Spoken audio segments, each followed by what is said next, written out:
Belakangan ini, isu feminisme dan kesetaraan gender semakin sering muncul di ruang media sosial kita. Melalui TikTok, Instagram, dan X, kita semua dapat dengan mudah menemukan diskusi tentang patriarki, pengalaman diskriminasi, relasi romantis, hingga standar pasangan yang ideal. Di satu sisi, media sosial memang membantu banyak orang menyuarakan pengalaman yang selama ini mungkin tidak terdengar. Namun di sisi lain, saya melihat fenomena yang cukup mengganggu. Kritik terhadap ketidakadilan terkadang justru berubah menjadi saling menyalahkan. Maka tidak jarang muncul pertanyaan seperti, apakah feminisme sekarang sudah berubah menjadi kebencian terhadap laki-laki? Pertanyaan inilah yang kemudian membuat saya ingin memahami lebih jauh. Sebetulnya di mana batas antara feminisme dan misandri? Pada kesempatan kali ini, saya akan mencoba menelaahnya.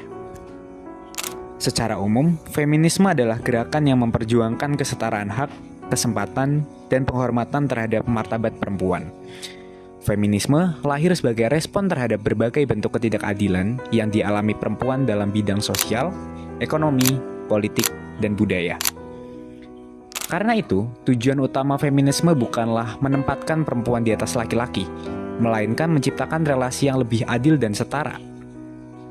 Sementara itu, misandri adalah sikap membenci, merendahkan, atau mendiskriminasi laki-laki berdasarkan identitas gendernya.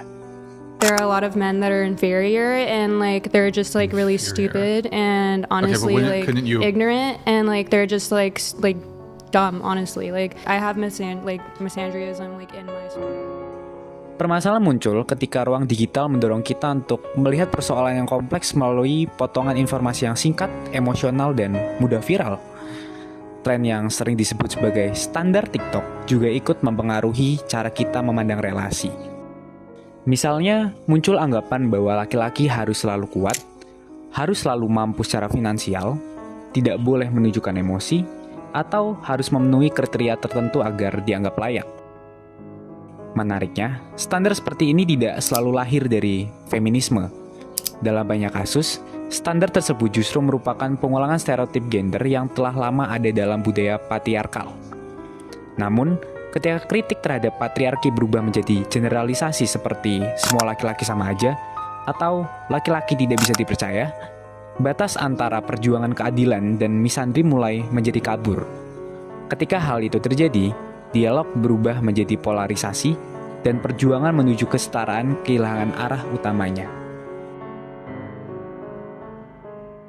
P20 mendorong kesetaraan gender dan pemberdayaan perempuan, serta mendorong terciptanya perdamaian dunia. Di hari terakhir gelaran P20, sejumlah delegasi dari negara anggota dan negara undangan P20 mengikuti sejumlah agenda multilateralisme, salah satunya sidang terkait isu inklusi sosial, kesetaraan gender, dan pemberdayaan perempuan.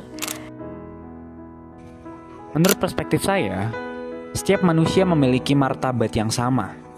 Sebagai pribadi beriman, saya meyakini bahwa laki-laki dan perempuan diciptakan menurut gambar dan rupa Allah. Karena itu, tidak seorang pun boleh diberlakukan secara tidak adil hanya karena identitas gendernya. Perjuangan melawan ketidakadilan memang penting, namun perjuangan tersebut tidak boleh dilakukan dengan menciptakan ketidakadilan baru. Kesetaraan tidak dibangun melalui kebencian, melainkan melalui penghormatan terhadap martabat manusia, empati, dan kesediaan untuk mendengarkan pengalaman satu sama lain. Menghormati martabat manusia berarti menolak segala bentuk diskriminasi, baik terhadap perempuan maupun terhadap laki-laki. Bagi saya, tantangan terbesar Gen Z bukan hanya menyuarakan pendapat di media sosial, tetapi juga menjaga agar ruang digital tetap menjadi tempat yang manusiawi. Feminisme dan misandri adalah dua hal yang sangat berbeda. Feminisme bertujuan memperjuangkan keadilan, sedangkan misandri lahir dari prasangka dan kebencian. Pada akhirnya, perjuangan menuju kesetaraan tidak bertujuan menciptakan pihak yang menang dan kalah, melainkan membangun relasi yang lebih adil, sehat, dan saling menghormati.